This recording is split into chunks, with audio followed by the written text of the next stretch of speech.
একটা কথা বলতে খুব লজ্জাও লাগতেছে আবার খুব কষ্টও লাগতেছে। আমার এক ছোট ভাই, আমার সহকর্মী, ও বাসায় গেছিল ছুটিতে। ছুটি থেকে আসছে, ভোর রাতের দিকে ঢাকা গাবতলী পৌঁছাইছে। বাস থেকে নামে একটু পাশে দাঁড়াইছে। 4-5 জনের একটা দুষ্কৃতিকারী দল ওকে ছুরি ঠেকিয়ে, একজন গলায় ছুরি ধরছে এবং পেটের কাছে ছুরি ধরছে।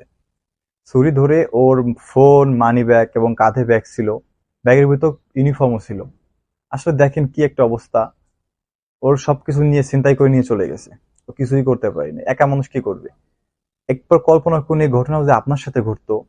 ইভেন এখনই ফিল নেন যে এটা যদি আপনি হইতেন ওই জায়গায়, বা আপনার পরিবারে কেউ হইতো, আপনার কেমন লাগতো, আপনার মনের অবস্থাটা কেমন হইতো। সেটা অনেক অসহায় ওর মতো অবস্থা হয়ে গেছে। এজন্য আপনাদের বলি, আপনারা বিভিন্ন অঞ্চল থেকে ঢাকায় আপনাদের আসা লাগে, সবাই ঢাকা আসেন। তো দেখেন ঢাকায় আসলে অনেকে সন্ধ্যা রাত্রে রওনা দিয়ে ভোর রাত্রে পৌঁছায়। ওই ভোর রাত্রে ওই সময় কিন্তু দুষ্কৃতিকারীরা বেশি, আনাগোনা বেশি চলে, ওরা কিন্তু ওই সময় বেশি ছিনতাই করে। এরকম 4-5টা ধারালো অস্ত্র নিয়ে যখন আপনাকে এভাবে ধরবে, আপনি যত শক্তিশালী হন না কেন, আপনার বিপদে পড়তেই হবে।